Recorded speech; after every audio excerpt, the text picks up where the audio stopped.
Hello, everybody. Welcome to the Open Mic Comedy Podcast. I'm your host, Marc. If this is your first time here, welcome. If you're a returning listener, welcome back. This podcast is here for everybody on the open mic comedy circuit, whether you're a comedian, an MC, a promoter, or a tutor. And even comedy fans who enjoy watching the stars of the future in the pub basements we seem to inhabit. If you're thinking I could do that, then this podcast will guide you on what to expect on this crazy circuit from those right in the centre of it. Today's guest brings a certain amount of politeness to the comedy circuit. She loves giving male football referees some stick, though. And of course, she does. I can't not mention it. She does bring bake-off energy. Please welcome to the stage. It's Claire Cox. Thank you so much for having me. Hello, Marc. How are you doing? I'm good, thank you. How are you? I'm okay. Getting through everything. So what's been new recently then? What's been new? I think just gigging mostly. I've been doing quite a lot of gigs recently. I've been trying to do 3 a week for the last few months. So trying out some new stuff and just keeping on at it, which seems to be how this circuit works really. Yeah, you seem to. Because I saw you. I can't remember the last time I saw, or the first time I saw you ages and ages ago, and I've seen such a growth in confidence on stage now. Oh, that's nice to hear. Yeah, it's always nice when you see somebody. You kind of go. Sometimes you look at somebody, and you go, "There's something different. I can't put my finger on what it is, but there's a certain aura and air that somebody commands on stage from like the early days and stuff like that." And I think that's always quite a nice way of seeing somebody progress. Oh, that's nice to hear. Thank you. Good. So when did it all start for you then, comedy? So I've been going probably just over a year and a half. I started it was June 2023 I started. I remember sort of at the time, my mum reminded me that when I was a teenager, I wanted to be like a comedian. And that was probably in like 2001. So yeah, to 2023, I was kind of like, well, here I am now. I always really loved comedy as a teenager. And I think at the time it was more TV shows. It was like Have I Got News for You and sitcoms, Dinner Ladies, The Simpsons and Frasier and that sort of thing. And I don't ever remember there being that much stand-up on TV at the time. Like this was like before Live at the Apollo. So a lot of the stuff I really loved was TV based. And I think I just wanted to write sitcoms. And I think I just wanted to be like a cross between, say, Victoria Wood and Bob Monkhouse. And I mean, I still do to a certain extent, to be honest. But I don't think I probably would have been allowed to go into like a really creative thing as a teenager. I think there was a focus on the academics, so I think I just parked it. And then I was going quite often to Angel Raw before I started at the Canton Head in Camden, and so I got kind of wind that they were doing classes there. And I used to have this job, right? This company sadly no longer exists, and they used to give us funds for like personal development each year. So they would give us like 800 quid a year, and you could spend it on anything. It didn't have to be work related; it could be any courses. So everyone in the company would choose these random courses to do. Like someone went and made a sword in Wales one weekend, and all sorts of things people were doing. And we'd go back into work and be like, hey, this is this course I did. We've kind of learned this different stuff. And I saw the comedy courses and I thought, well, I've always kind of fancied it. So so give it a go. So I did the week-long intensive one, the one that Dec Monroe runs for a week. And I think like a lot of people that do that course, you think, well, I'll do the showcase at the end of the week, see what happens. Yeah. And I think this happens to quite a lot of people. You do the showcase and then you get bitten by the bug a little bit, I think, and think, could I do this? But before that, I had no comedy experience, no performance background or anything. So it was a brand new world. And so I think that year, June to December, I maybe did like 20-25 gigs. I didn't do a huge amount. And then January last year, I think I thought, well, if I'm going to do this, I might as well apply myself properly and actually try and see what I can do. So I think at the moment, I'm probably about the 170, 180 gig mark. Wow, that is a step up. Probably around that, and doing like the level I'm at the moment. I'm doing sort of 5, 7s, 10s, a bit more of the higher numbers there at the moment, which is nice. That's the level I'm at the moment. Okay, the showcase I assume went very well then. Yeah, I think it went well for everyone, to be fair, because it's such a supportive environment. You've got everyone's got like their friends there and their family, and like the MC was great, like just making it a really sort of welcoming atmosphere. And then it's a bit of a shock to the system when you go out into the real world and it's not quite like that. Yeah, when you've done a gig in front of what's probably anywhere between 70 and 100 odd people, at the showcase. Then you walk into a basement and there's like 12 and you're like, oh, okay, is this normality now? But yeah, I do remember that showcase. It was terrifying, absolutely terrifying. I thought I was going to be sick before it. Honestly, it was so scary. Yeah. And of course, it's the Bill Murray as well, so it's got all the proper lights and the stage and all that sort of thing. But yeah, I was glad I did it because. Yeah. So, what about kind of like your best and your worst moments you've had on stage? I've had some good ones recently. I've been really enjoying. So Queer Comedy Club moved to Elephant and Castle at the beginning of the year. They've got their new venue, and I've had some really good gigs there recently because they set it up as like a proper comedy club. It's got a separate room, stage, the lighting, all that sort of thing, like a proper really proper professional setup. And yeah, the audience is always so up for it there, and it's just such a nicely run night and feels so welcoming. It's always such a nice atmosphere, and I think. Yeah, I think also towards the end of last year, I started doing a bit better with the longer sets. I started doing some 10s that were going a bit better. I did one at the night in Wapping, and also at one night only in Hitchin, where I felt like my 10 set was really coming together. So I was really enjoying those. That felt like a little bit of a turning point because I think for me, the jump between 5 and 10 felt very big. And when I started being a bit happier with what I was doing with the 10s at the end of last year, I think it felt much better. Yeah, I always find tens are easier than fives in a strange way because I feel like I can relax and I don't feel like I'm under pressure so much. Yeah, you don't have to rush as much. You're not on the clock where you think I've got 30 seconds left. I need to get 3 more things in. Yeah, exactly that. And if you run under on a 10, it doesn't matter. But if you run over on a 5, you start feeling like, okay, I've overstepped the mark here. Not maybe deliberately, but you start thinking, is the promoter going to start thinking, am I unreliable? Am I going to feel like I'm taking the mickey and stuff like that? It's all a bit strange. But when it comes to a 10, I feel like I can just get on and go, here we go. Here's some jokes. Here's a little bit of a story and let's see what happens. And it just feels like it's just that less pressure. Yeah, definitely. I think I did one a couple of months ago. It was a party that someone was running, and they needed some comedians, and that was a 10 set. And I think I was on 3rd or 4th. Went up, and the microphone just stopped working. And it was a big room in a pub. Yeah. I don't know how many people there were, maybe like 50, 60, big high ceiling, echoey kind of pub room with like the bar at the side kind of thing. Yeah. And I just like, oh no, here we go. And there was luckily like a sound tech there, and she came and literally took the microphone off me and was like, I'm just gonna have to run a new cable, get you a new microphone. So I was like, right, okay, well, I'm just gonna have to shout until the amount of time it takes to sort this microphone out. Yeah. And yeah, I'm not an actor, so I don't know how to project my voice. So I thought if I just yell, and luckily the audience were really nice and they really did pay attention, and I just yelled as loudly as I could. I think it was probably about 2 minutes before a new microphone came that worked. I think at one point I got heckled as well, and I couldn't hear what the guy said that heckled, so I didn't know what to say in return. Yeah. So I was just like, just shh. It's probably the best response, but yeah, honestly, I couldn't hear what he said, so I couldn't really. I think the trouble with that is my persona is quite nice, so with like hecklers, I can't go at them really because, especially early in a set, because it's going to break the persona, I think, too much. So yeah, there was that, and then I got the microphone back, but that was a 10, and then at least I had some time to sort of gather myself back together again and get back on track. Because if that had been a 5, that would have taken half of it. Yeah. But yeah, and I think I felt quite pleased with myself afterwards because 6 months ago I would have probably panicked and something would have gone wrong. But I managed to get through it, which was good. And so yeah, that was a good one too. It started off as a bit of a disaster, but it worked out well. Yeah, I'd love to see an angry Claire go at a heckler. That would be hilarious. It'd be so funny. Just this nice, polite. Somebody yells something and you just go full argument back at them, and then drift back into politeness once they've been quiet. It would just be hilarious. Yeah, I mean, I'm absolutely no authority on how to deal with hecklers because it doesn't actually happen that often. But I think I just tend to go into like a teacher kind of tone. Yeah, and just like, come on, pipe down, and that's. I think that's enough sometimes, isn't it? And like you say, you wouldn't be breaking a persona with that. It would be just, it's not your time yet. Just be quiet, little boy. Be nice. Yeah, why is it always a boy?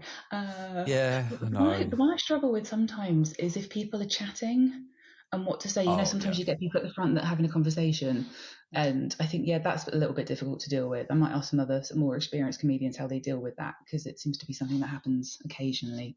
Yeah.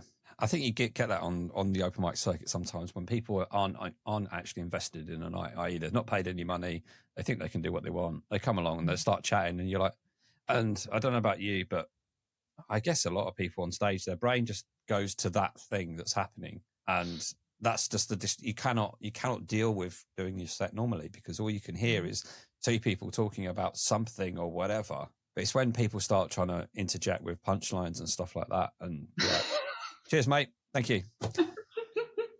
Just ruined that whole joke for me. Thank you very much. Yeah, that's not helpful. I maybe don't get that because I move along quite quickly, so maybe people don't have time to get it. So what have been some memorable worst moments on stage? Oh, I've had some bad ones. My second gig was terrible. I did like the showcase at Angel, and then I did like my first like proper gig. Was really nice. It was at GMB at the Star Kings, and the MC sort of said, new comedian, so the room was really supportive, and like it went as well as it could, like for a first gig. The one I did after that, oh my god, it was horrendous. The audience didn't want to be there. It was in a basement somewhere. And none of the acts did particularly well. And I just remember thinking, there was a creepy guy at the front as well that kept yelling out at the female comedians. And it was, of course, we're all like new, so we couldn't really deal with that. So I think we just all ignored it. But it was one of those perfect storms where it was just, it was just really difficult. And afterwards I was thinking, do I want to do this? But luckily, I think I already had a few booked in after that. So I thought, well, I'll do those and then see how it goes. And they went a bit better. And I think, now looking back, I can recognise that gig was a blip. They happen occasionally, but it was very unlucky that happened to be my second one. And although I had one about 4 months in that was similar again. I think, not wanting to blame the audience, but the audience didn't want to be there. They didn't want to listen to jokes. And everyone performed silence. For about an hour, including some really good comedians who I've got to know since. Just silence, and those were really difficult. I have videos of both of those gigs though, and I am not ever going to watch them, but I'm going to keep them just in case I need if I need to give myself a bit of humility. Maybe one day I'll watch one of those. And, I've got my what I think is probably my worst ever gig on video. And it's actually on YouTube, but it's very much privately listed.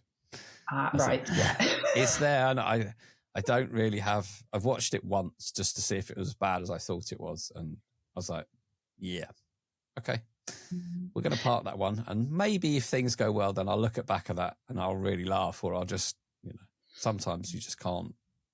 Yeah. When you see those bad ones, I try and learn from some of them, and you kind of go, I was so early, I'm still learning, so there's nothing to learn from that. Yeah, I think when you're that early on, I think you're just trying to get on stage and get the words out and seeing how it works. And there's always some things you can do, but I think that early on, for me particularly, it was just a case of get on the stage and tell the jokes and do that, and for as long as you can, and then try and find some ways to improve, because it was all still quite scary at the start. But do you ever have those videos where like you think, oh my god, this went like really great, and then you watch the video and you're like, actually no, it wasn't, or the other way around, like you think, oh my god, this is terrible, and then you watch it back and actually no, this was fine.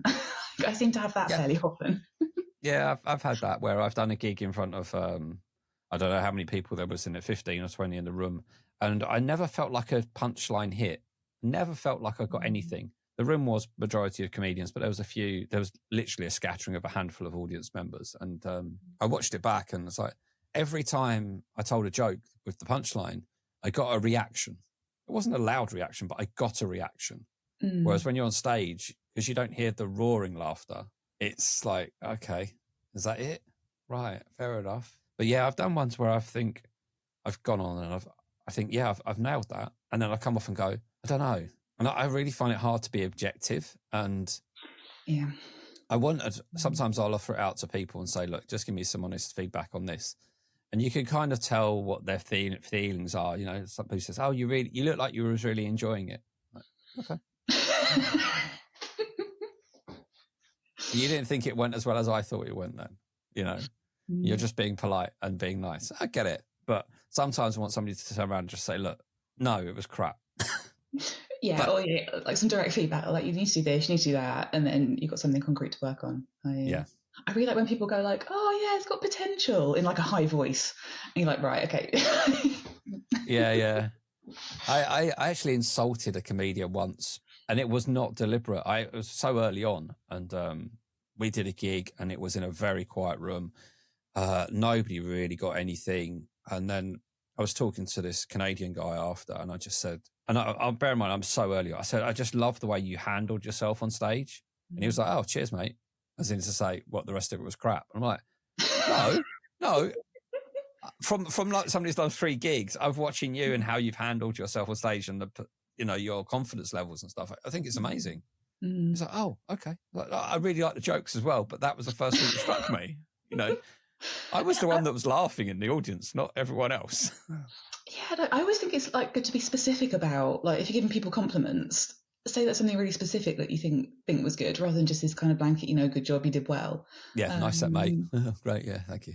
Yeah, I really like. I think specifics are useful, even if it's positive or negative. And if it's negative, I mean, obviously you can't listen to all the advice you get because otherwise you'd never land on a essential thing to do. But it does help, I think, especially when you're new. But you got positives when we kind of done a set together, which was quite funny. Oh, yes, the other week.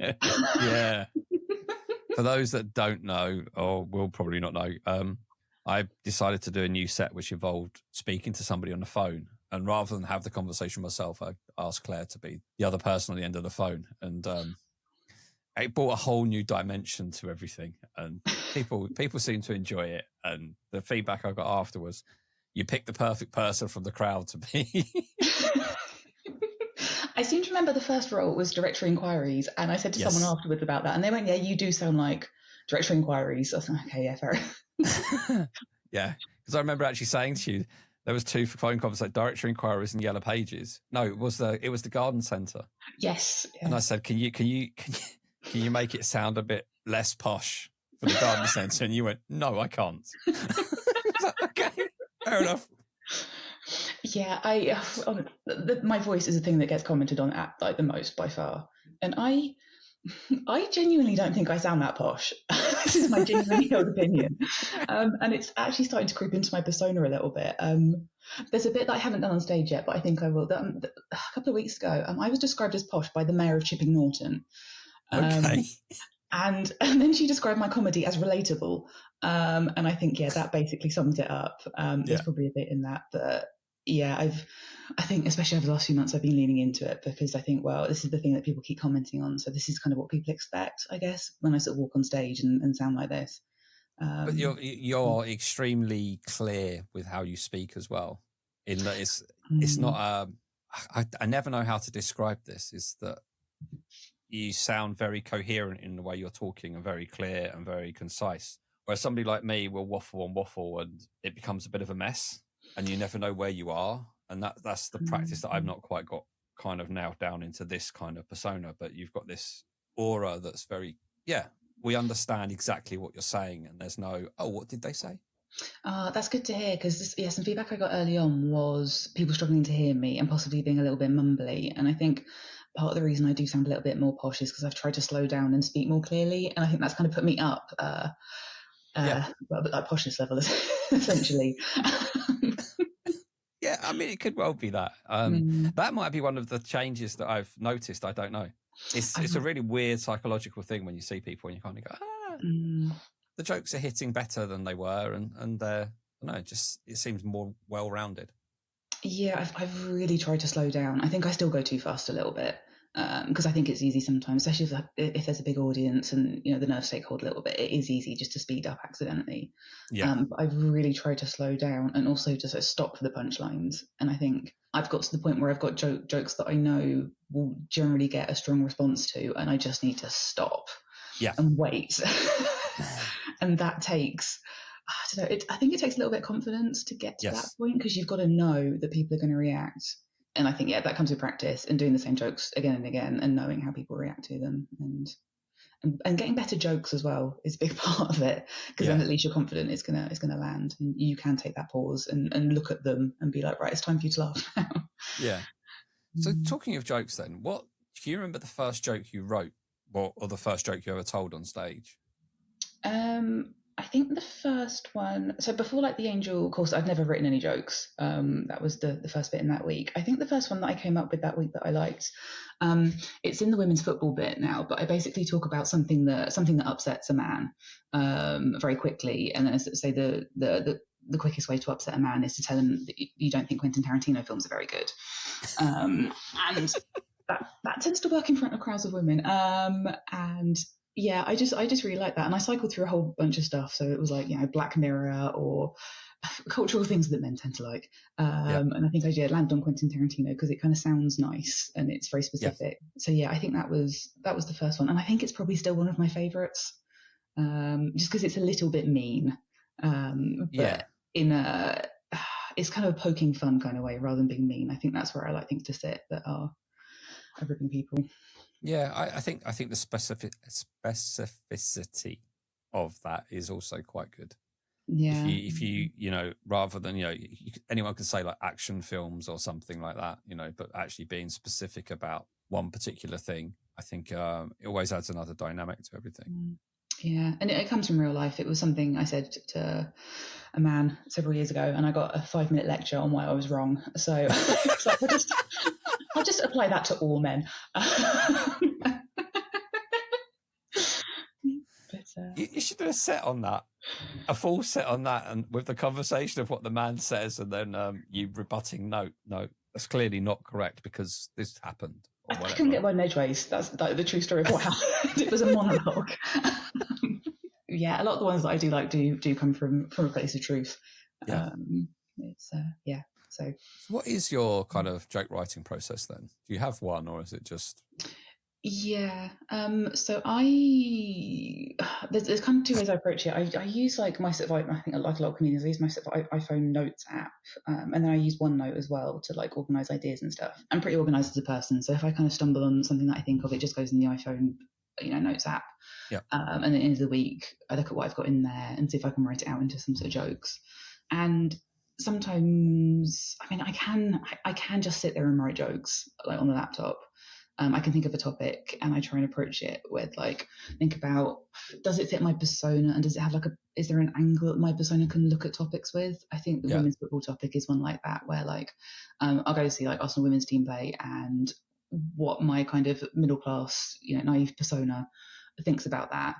And yeah, I think with the persona stuff, I think I've had so much feedback over the years on my personality. It wasn't too difficult to write down as a list.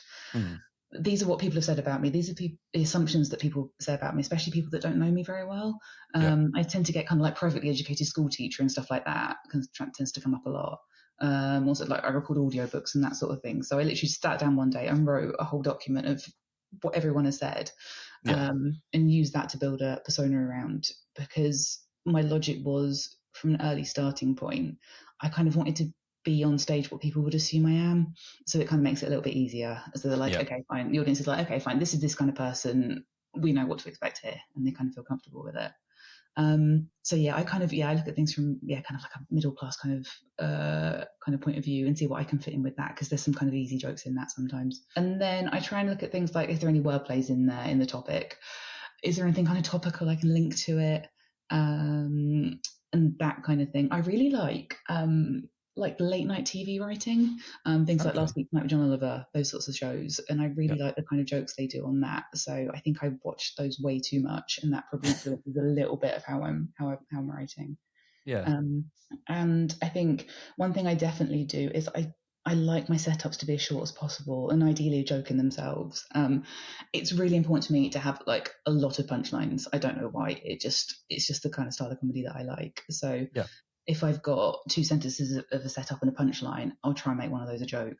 So try and keep it quite punchy. I like that. The idea of starting from the persona and kind of working backwards. I think that gives a nice, everything becomes rounded, and because everything then is kind of got that element of truth, it's harder to forget, I think. Yeah, definitely.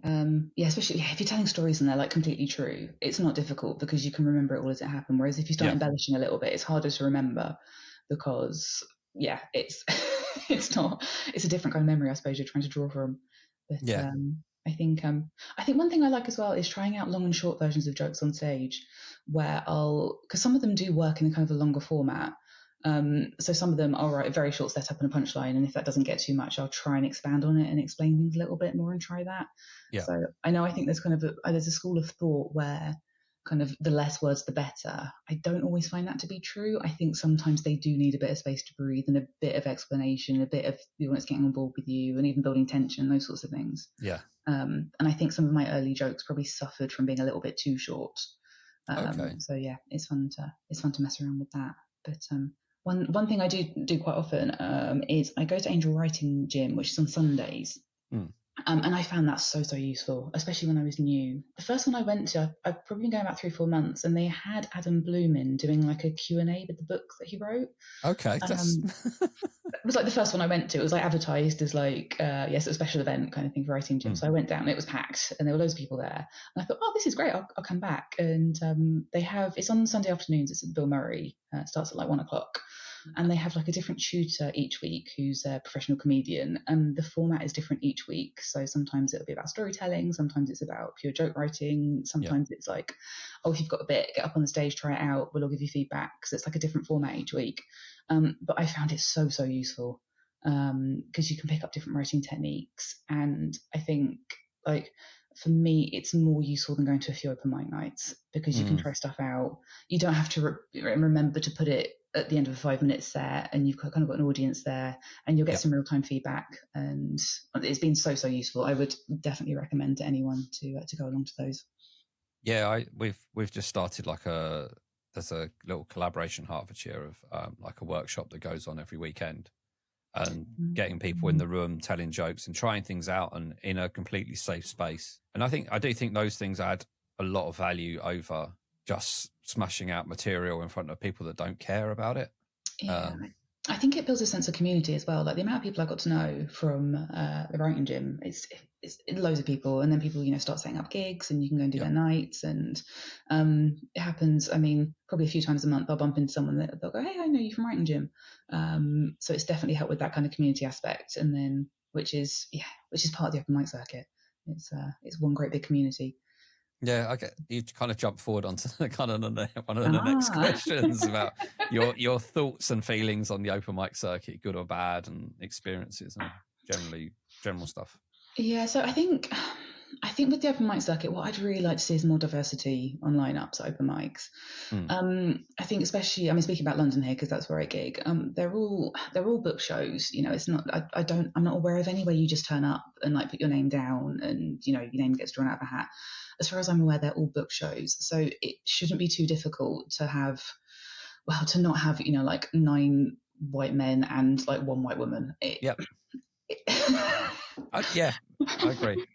And I mean, I've done a few recently where I've been the only woman on the lineup, which is really disappointing. And I think the open mic circuit feeds through until the high levels. So if you don't have that diversity in the open mic circuit, people aren't going to get through. Yeah. I think the stayers thing, I was thinking about this the other day. Like with the stayers thing, I really do get the idea of like supporting the other acts, like everyone goes up and has their turn and everyone's supporting each other. But I think, especially in London, you're travelling around a lot on your own at public transport at night if you're out gigging 2-3 times a week. And I think this could be putting off women in particular from doing these kind of gigs, because I mean, it's happened to me more than once where something's happened on the way back from a gig. And there's levels of kind of privilege with it. I know it's extreme examples, but if you're like a 6'3", massive bloke, with tattoos and, you look that way, you're probably not going to be hassled so much if you're, say, like a 5'3" woman who's very young, perhaps. Yeah. There's levels in it. And I think if the stayers thing could be relaxed for some of the gigs, I think that may help. I've done 2 gigs where the promoter has made a point of saying, absolutely don't worry about staying to the end, prioritize safety. And both of those were run by women. So I think it's maybe something that just doesn't occur to many showrunners because maybe they haven't had that experience themselves. But that's something that I think would be a cool thing to have. But I do give props to for One Night Only for that though. They do. Yes. Dean will always say, if you want to go in the first half, let him know. He'll put you in the first half. So if you need to shoot off or whatever, and he'll also arrange the taxi to pick you up and stuff or take you back to the train station if you want it, rather than walking from venue to. So he always tries to accommodate people in that kind of way. So those kind of things, more of that to be seen in and around, I think would be beneficial. I completely get your point about it's nice to keep the same size audience throughout the whole night, but you know, there has to be an element of safety in some of this stuff as well. Yeah, it's not a level playing field in terms of, you know, how people move through the world, essentially. But where Dean sort of can arrange taxis and stuff. I know Jenny's gig BR1 in Bonkers. She's got kind of a similar arrangement where she can, you know, book taxis and stuff. Her gig's great, like the way that she's sort of supportive and explains it all. But I think for me, like I have a car, so if I'm driving to gigs, I'm really not too worried. I'm happy to stay to the end. You know, it doesn't matter if I get home at midnight; it's fine. It's just the public transport thing, which I think is sometimes a little bit dicey. Yeah, I get that. So, what about positives then on the circuit? I really like the sense of community in it. There's so many comedians. Like I feel like it's impossible to not find. This is double negative. Yeah, it's impossible to not find some friends, you know, along the way. Yeah. And some people that you can, sort of share jokes with and set up little writing groups. And I think it's really nice when you come across comedians where you've perhaps got a similar style and a similar kind of approach, and you kind of just immediately get on. And you can sort of share jokes with each other. And I think the community is definitely my favorite thing. And also these kind of like, the last year and a half, there's been so many different experiences where there's things that never would have happened if I hadn't started this, and these different scenarios that you end up with in these different situations. I doing that party gig is something that never would have happened, and I would have never foreseen that I'd have ever done something like that. It's a really fun ride at the moment. It's I'll keep going as long as I enjoy it. That's the plan. I love the circuit for its. I don't know, it just gives that platform for people, and you. Like when I first started, I never knew there was an open mic scene. If anybody ever mentioned open mic to me, I was thinking, oh, that's bands on stage just messing about. Yes. Never occurred to me that, I guess, not living in London, you don't see it. So, you know, you don't walk past a pub in Hertfordshire and see a sign that says free comedy night tonight kind of thing. And you always associate comedy with the people that you know from the TV rather than I guess it's a bit like somebody that always goes to watch Premier League football but never sees what happens in the lower divisions, if you know what I mean. Yeah, you're not going to Sunday League. It's and you know you're not, and just things like that, and knowing this exists, I think is a major thing, and just people turning up to nights and watching it and going, yeah, I'd like to give this a go, and then it grows that market or grows that community that is building. I'd love to actually speak to somebody who is a professional now and started on the open mic scene 10 years ago, just to see how different it actually is. Because I can imagine the amount of gigs that get set up now as opposed to back then was probably so much more. There's so much more opportunity now than there was back then. Yeah, definitely. From what I hear, there was a lot less comedians. If you look back kind of 10 years, and a lot less gigs as well, and probably a lot less opportunities. But I sometimes think in London, the amount of comedy nights are for the amount of people that want to perform comedy rather than the amount of people that want to watch comedy. And I think that's possibly where the amount of gigs have come from. But it's great for us because I live in North London, so I can fairly easily get to a lot of places. So if you want a gig every night of the week, you can, which feels like such a privilege. But it's just sometimes it will just be comedians that you're performing to, which is it's better than nothing. It's better than nothing. Yeah, true. So long as you can get a few people to engage with you, that's always a good thing. Yeah, you can get something out of it. Yeah, I think some of the ones where it's just comedians, you can sometimes turn it into like a little bit of a workshopy thing, and say up top, I'm going to try some new stuff, and if anyone's got any feedback afterwards, I'm all ears, and sometimes that's been really useful. So it's not always a complete waste of time. I've often fallen foul of this though. There's something in a comedian's head which makes them think they're really good. And you're seeing like you're in this night and it's just comedians and nobody's really doing well and nobody's really paying attention. You go, I should just do some new stuff or just mess about or whatever. Or something in my head goes, I can save the night. I love these jokes. And you go on stage and you go, oh, well, I should have just done the new material then, shouldn't I? Because I would have got the same reaction. That has worked in 50 rooms in the past, but for some reason tonight, it's not going to work. Nothing I'm going to say is going to work. Yeah, I think that just happens sometimes. Where, even in kind of say normal gigs that have got audience, they just don't take to you. They decide they don't like you. They're not interested in what you're selling, or they want to. I've had a few recently where I think because my set's very written and there's hardly any crowd work in it.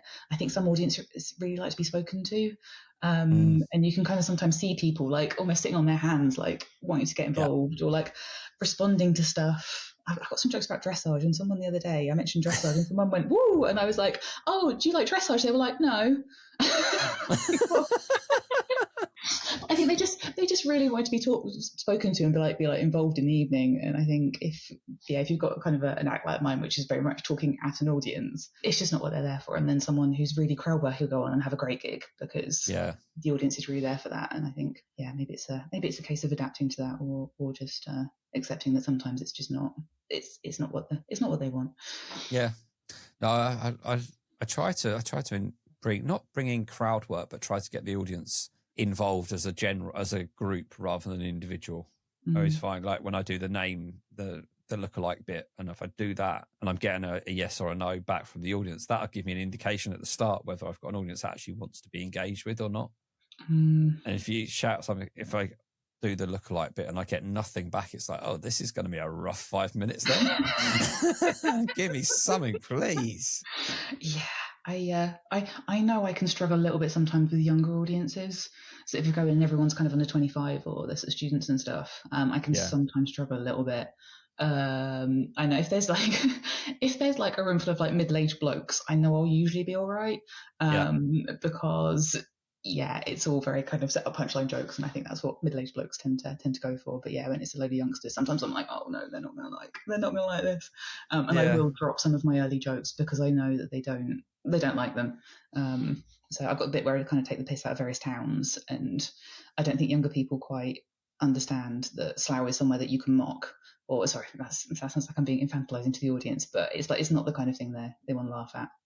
Yeah, I mean, I have it if I talk about things. I'm of an age where my comedy is about things I've grown up with, and I mentioned to somebody in a gig, does anybody remember a nightclub from the 90s? And then the response comes back was, I was born in 1997, and you're like, right, here we go then. Strap in, I'm going to teach you something.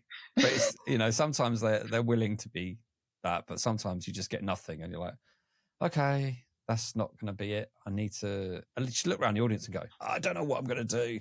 You get stuck with it and just go, oh, okay, I'll just plow through or try something new. But I guess it's a misalignment of cultural references. It's I mean, some of the younger comedians I know talking about TikTok and that, and I'm not completely sure what they're talking about some of the time. But it goes the other way as well. Oh yeah, of course. It's when you get somebody who talks about apps and stuff, and I'm like, I've been married for God knows how many years, and I've never looked at one of those apps. I don't know what they are. I don't know what happens on them. I know there's swiping involved. You probably know everything you know about like dating apps through comedians and what they said on stage. That is, you're pretty much bang on with that, I think. Yeah, is it one of them's the female has to instigate the conversation? I think there is one. I don't know. Yeah. And you're just like, oh, okay, I'm learning all this stuff, but I can't go. So what did you learn tonight? I was like, oh, if I go on this one, this is what happens. I'm like, why are you going? I'm not going on that one. This is just what a young person has told me. Yeah, I've learned quite a lot about prostate exams. I think that's the thing I've learned the most about. I had no knowledge of that before, but now I feel like I know quite a bit. It's weird, isn't it? But I mean, we can all find the funny in everything. It's just exactly. There just becomes a part where you're doing something and you're like, I want you to come along and enjoy this and understand, but you'll never understand. It's all part of the learning curve and being able to adapt, I think. And I think sometimes those that are really good with little bits of crowd work here and there that can engage with people, they're the kind of people I kind of look up to and go, okay, they realize that this isn't their material's not going to fly, and they've picked out why, and they've gone with it, and then they've brought the audience along by bringing them in, but bringing them in at a level that makes the room feel comfortable rather than one person just shouting something out. Yeah, exactly. And I think it's a real skill to be able to do that.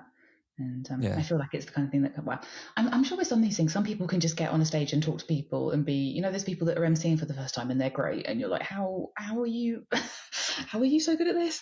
But I think for the rest of us, these are all skills to be learned, and I guess it just takes time and experience. So have you ever thought about doing MC stuff and MC courses or anything? No, I don't think I'd be very good at it. I think it's like my sets are scripted, they're word for word, essentially, and I don't think I would be great at it. I might give it a go at some point, but it's probably not my thing. I think you should. I think you could really lean into the persona of school teacher kind of thing. Do you know what I mean? Put their hands up. Yeah. I think you could actually run a comedy night like a classroom in a weird kind of way with the audience. I think that would be hilarious to see.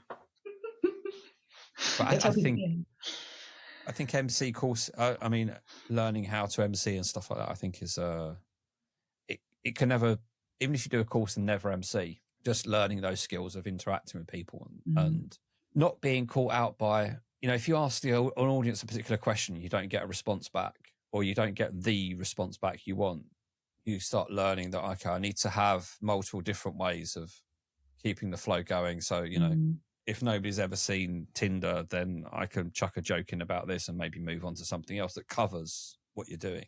Yeah, it's I feel like, I know nothing about emceeing, but I feel like the good ones are like really good at listening. They kind of properly listen to what the audience member is saying and like react off that, rather than just saying maybe what they've got, they thought of, you know, 5 minutes before and trying to steer a conversation. And I probably don't have the listening skills. That's probably Yeah, I remember hearing a story about somebody who was an MC, or from somebody who was watching an MC, and what he was doing was he was writing out like a plan of the audience, of people that he'd spoken to and who'd interacted with other people's sets and what they'd done. So he's got like, you know, John in the back row is an accountant. I was there. Stuff like this. Yeah? I was there. He went around all the acts and commented about them. Oh, as an MC or an act? An act. Oh no, I'm talking about as an MC. There's when the MC, like, he'll do a bit of interactive crowd work, and they go, okay, I've got you. You're an accountant. You do this. You're a dinner lady or whatever. You do that. And then as people's sets are materializing throughout the night and they're interacting with other people, they start picking up, okay, then now there's somebody else I haven't spoken to, but I know what they now do, and it kind of gels everything together. And it's that, you know, I think if you ever see Callum McKenzie, if you ever watch him when he's not on stage, he's always writing notes. And when he comes on, he'll reference 2 or 3 different things about what have happened on the night or something. And it gives a nice little flow to the night and keeps everything moving, I think. Yeah, and making the room feel like a little, like a kind of mini temporary community in themselves. And so it's not every act. It's not a case of you've got 12 acts doing open mic comedy. You've got a comedy night, if you know what I mean. It gels everything together. I think everybody has a better time out of it and feels like they've had fun, whether they're performing or not. So what are your ambitions then for the future in comedy? So what do you want to do? Yeah, I think in the near term, I want to sort out my 10. I'm a bit happy with that, and also do more outside London, because I think that's kind of where a lot of the longer spots are. So in the near term, I'm going to try and work on that. And also, I think I want to try and do a bit more storytelling, because I feel at the moment my sets are very much pick a topic, write a bunch of jokes about it. There's not too much of a story in it. I'm doing Tall Tales and Cocktails in about a month's time.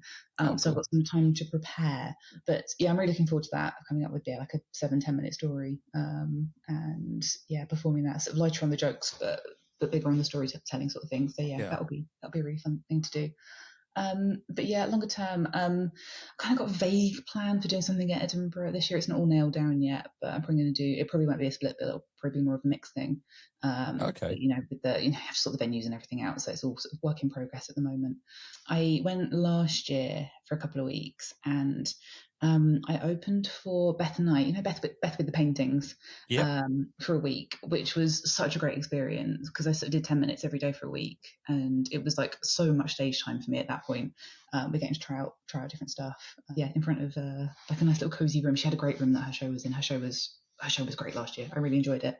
But and I think that maybe gave me a little bit of a taste for doing Edinburgh stuff, where doing something a little bit smaller, as part of Free Fringe, would be something to aim for. But I think that's about it at the moment. I've decided I'm not going to go anywhere near gong shows because I'm way too scared, basically.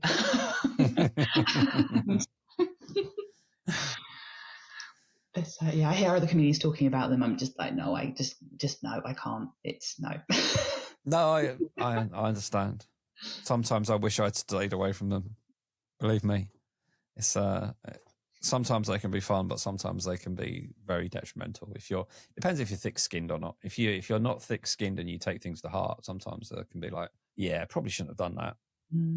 And then trying to bury that down out the way so it never crops its head up again. But for some reason, they become addictive. Oh, dude. Okay, so it's definitely better not to start. The thing that you always get from a gong show is you get stage time on a proper comedy club stage. So that is, if you do Up the Creek at the Blackout, you've got at least 2 minutes on that stage. Whether it goes well or not, it's a whole different thing. But, you're on a proper comedy stage in front of 200 people, and it's an experience, and you kind of go, oh, this is actually really quite cool. This is really good. You might not get through the whole 5 minutes, but I suppose there's a chance to perform at those kind of venues while people are at the lower levels, and just see how it goes. Yeah. I mean, there's certain ones that don't give you any grace period, so you can literally walk on, be kicked off straight away, and you're like, that's not good. I've been to watch King Gong a few times. I remember there was one ages ago, this was probably even years ago, where a guy walked up holding a guitar, didn't even get to the microphone, and 3 cards went up. It's like, that poor guy. He's gone all the way there, didn't even get to say anything. That King Kong was absolutely brutal. It's anyone that does that I have huge amounts of respect for, even to try it, because that's one I'm never going anywhere ever near. I've said to I'm gonna ask some friends of mine, if I ever tell you that I'm going to do it, just cancel it on my behalf, because it's a stupid idea for me to even contemplate doing. It's not for me. I mean, I have a hard enough time with the Blackout and having 2 minutes, but having that thought of traveling all the way into London and stepping on stage and being gone after 30 seconds, and that just that's not for me. I need to make sure I don't do that. One other thing I think I might probably in the future do a few more competitions. I've done a few, and I think I started doing them as a way to be able to kind of handle nerves, because I thought if there's like a bit of pressure, because I started doing like Queer Comedy Club do Gag Race on Fridays, and it's quite kind of like a low pressure competition. It's like a really friendly environment, and the audience like vote on you scan a QR code, and they've got a system where people vote, so it's not like public, who's voting for who and that sort of thing. So it's really nicely done. And I started doing that, and the first time I did that, it was scary. But now it's absolutely fine, because I've done it a few times. And I thought, well, try some other competitions and kind of apply the same logic, and just kind of stepping up the pressure which I'm performing under, and just kind of acclimatizing to it. And then hopefully when there's bigger and bigger audiences, it's not so daunting. And then it'll take out the stuff where you're sort of talking too fast, or developing various, I don't know, movements, out nerves and stuff. I've had about 5 of those I've had to iron out. I've probably still got some of them, but I was going to say, have you ever done that then? If you look back on things and gone, what are you doing with this hand or whatever? Yeah. I went through a phase where I kept hitting my left leg with my left hand for absolutely no reason. And luckily I picked up on it fairly quickly, and someone did point it out, and I was like, oh yeah, I am doing that. So there's a few things like that where I think it's just like a nervous habit kind of thing. Where, but I think that's where videoing comes in well, because you spot them straight away, and you've got no idea you're doing it. The problem I find sometimes is I know I'm doing it, and I know I shouldn't be doing it, but I still do it, and that's really annoying, because I have this thing where I don't know what to do with my left hand. The right hand's always got the mic. What are you supposed to do with your left hand? Like What I found, bizarrely, is the most comfortable way I've had is if I use my left hand to lean on the mic stand and it's occupied. Because what I've noticed I do sometimes is I put my left hand in my left pocket, but I kind of, the way I do it is it looks defensive. So sometimes if I lean on the mic stand, I'm like, okay, that's cool. That's occupied. I don't need to worry about it. But the one thing I really want to get to is to be able to move the mic from one hand to the other. Mm-hmm. So there's this thing always going, this rotation going on that's making these hands be occupied, and I don't have to worry about it. Because I always find that things I do at school or something, I would always get so easily distracted by something else. And that takes away from what I'm actually trying to do. Mm. My brain's going, why are you thinking about this left hand whilst trying to say these jokes? Forget about it. Nobody cares about your left hand. You made this an issue. Yeah, and if you were doing anything that was an issue, someone would probably say something like, yeah, hey, you're doing this weird thing, maybe don't do that. But it's I think I do think videoing is really helpful. I mean, for me, for mainly that reason. I notice when I'm going too fast, and I notice when I'm doing the same movements again and again, quite often on a punchline. So I've started videoing a bit more recently just to try and iron those out. It does make people, I think, look a bit more competent and a bit more in control of the whole thing. If like the movements are very deliberate. And I'm always a bit jealous of like the acting crowd who have come into this from having like an acting or performance background, because it just seems they instinctively know how to move and how to sort of position their body and what to put emphasis on and the facial expressions and that sort of thing. So I'm very jealous of actors, because it's such a skill. And it's, I think, for the people that just come into comedy having done nothing before, it takes a while to get to that point. Yeah. Oh, definitely. I have also a thing where I look down on certain punchlines. And I think that gives off the air of that person doesn't have confidence in what they're saying. Yeah. I do that on new material. I've noticed. It's look up. You kind of just look up, have eye contact. But then there'll be the times I'm starting something and then I'll just do the punchline. I'll do the punchline whilst not looking at the audience, looking down at the ground. Why are you doing?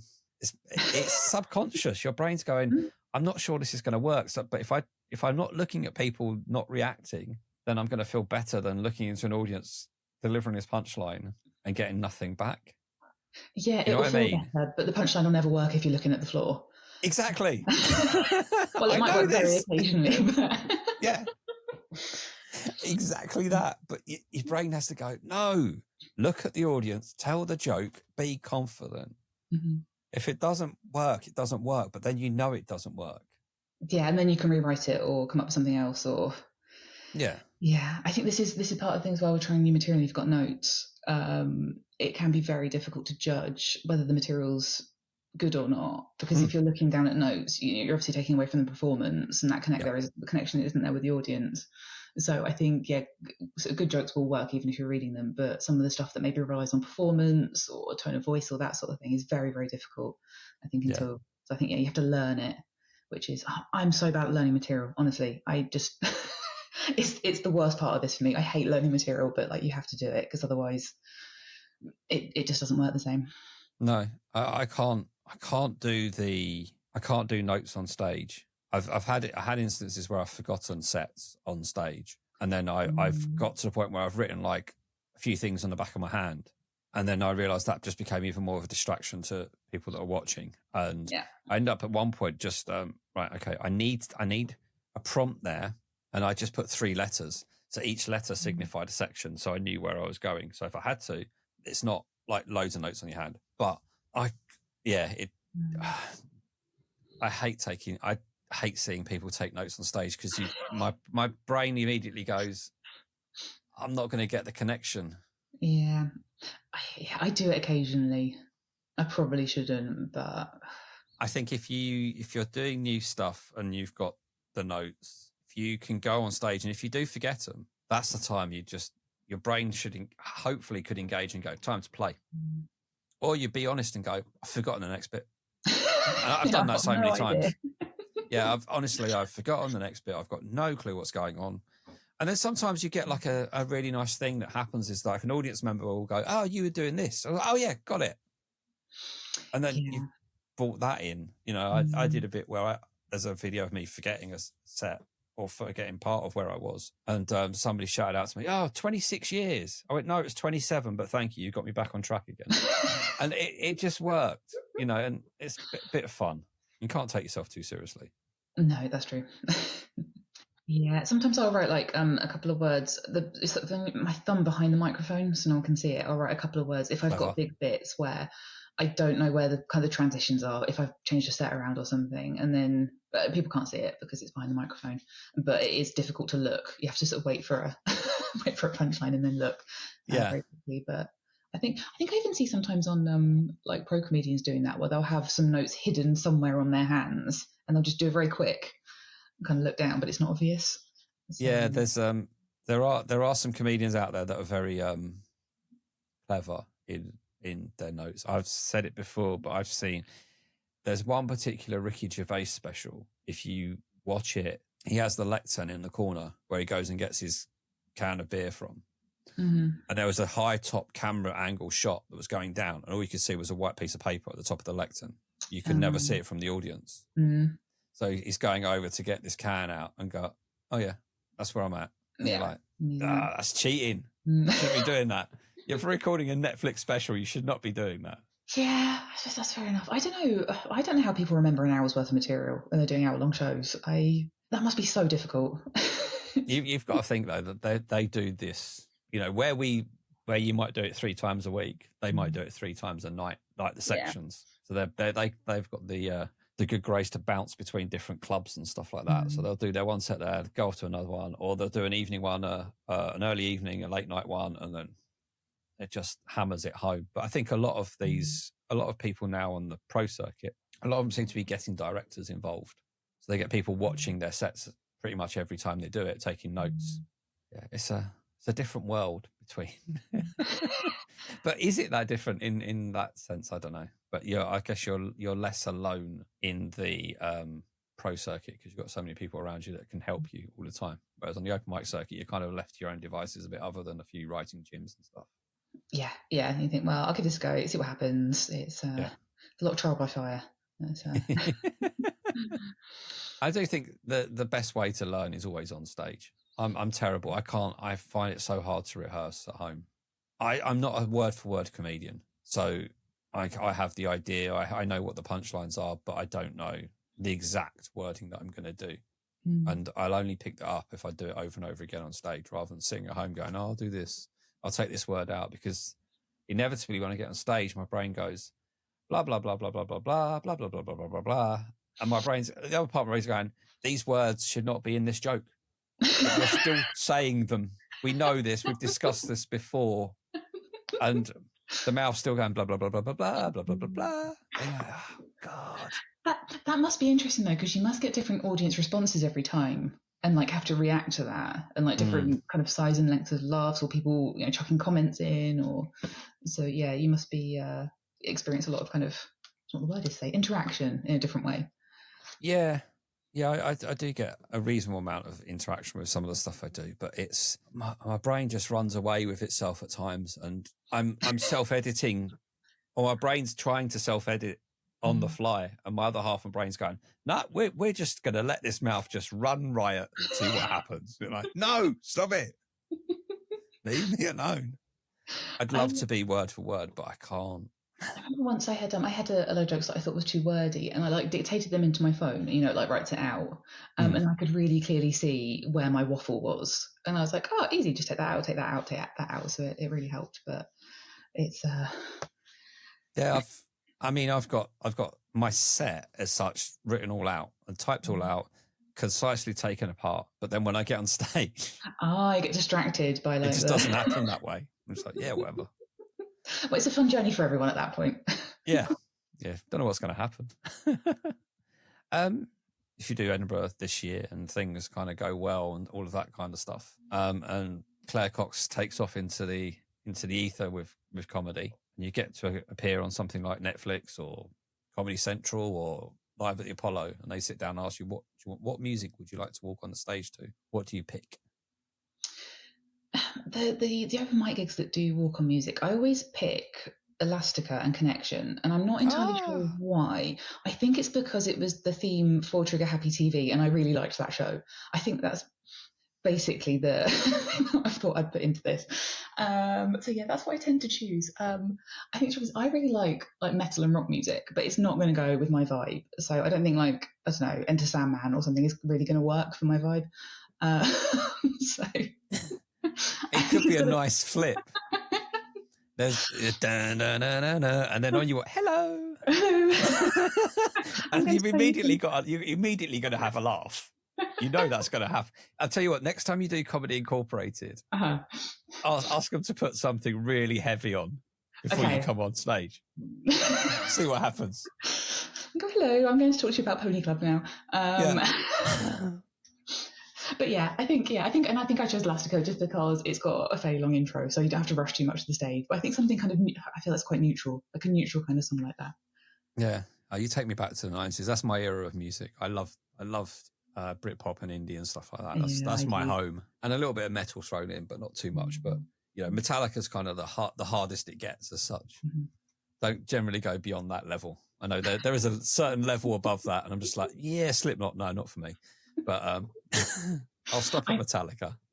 I really want to write some material about liking metal music, but I don't think people are going to buy it. I think people are just going to look at me and go, "What the hell are you talking about? You don't know anything about this. Come on." It might be something to put a pin in and try at some point in the future.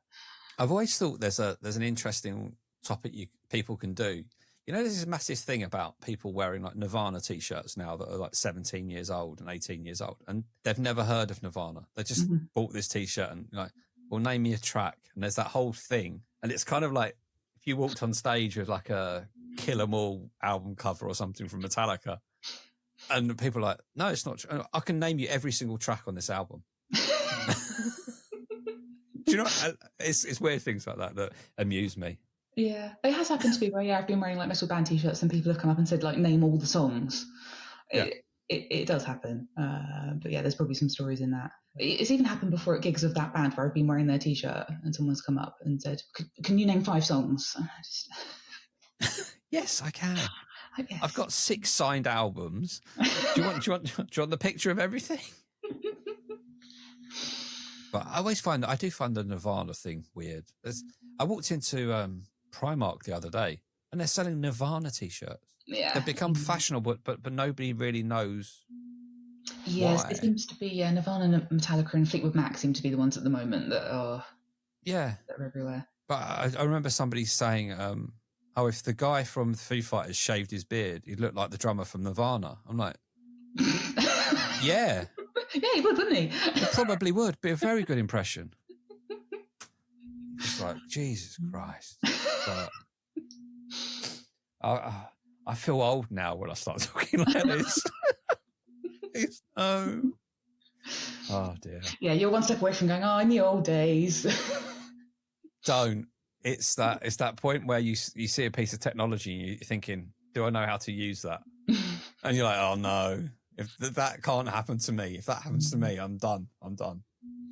Yeah, I remember when I was growing up, I was really unsympathetic when my dad couldn't use the computer. I was, it's so easy. Why can't you do it? And now I'm completely understanding where he was coming. Yeah. So. Yeah. I don't know. On to fun topics then. That was quite a fun topic. On to comedic topics. You've listened to a few of these. I know you have. So you probably know what's coming up next. The Comedian's Challenge. Mm-hmm. I like to set, for those that are new here, I like to set all comedians a challenge to tell a joke from this joke book called The Little Book of Shit Jokes by Sid Finch, where I challenge all the comedians to get on stage, tell a joke from this book, integrate it into their set, tell it standalone, however they want to do it. But the comedian only gets to pick the joke by page number, so what they get is completely random. Okay. And if they pick a joke that's already been a page that's already been chosen, we keep going until we find one that hasn't been picked already. So if you want to give me a number between 5 and 95. 5 and 95. 80. 80. Aha! Do you want joke 1 or joke 2? Joke 2. Okay. Did you hear the one about the broken pencil? Never mind, it's pointless. Me. Sorry. As bad as some of this crap that's come out of here, I'll tell you that. I mean, I do have some bad wordplay. I can just slide it in there somewhere, I'm sure. But I'd like you to, if you can, to film it and then post it on the socials and tag us in it, and then we'll share it around as well, and we can all laugh at everybody's efforts. Mm-hmm. Some are better than others, but it's the luck of the draw, unfortunately. All right, cool. You have to send it to me, and I'll see what I will do.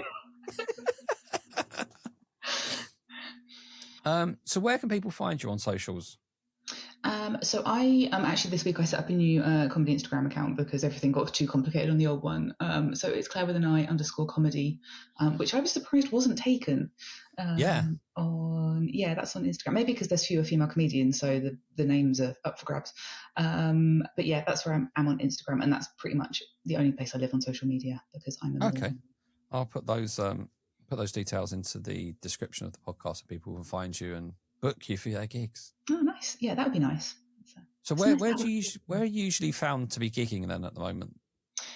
So mostly, 95% of it is in London at the moment. Over the next couple of months, I plan to start branching out a little bit because I've done some really nice gigs to the north of London, like one night only in Hitchin, like Cat Soup in Chesham was really good.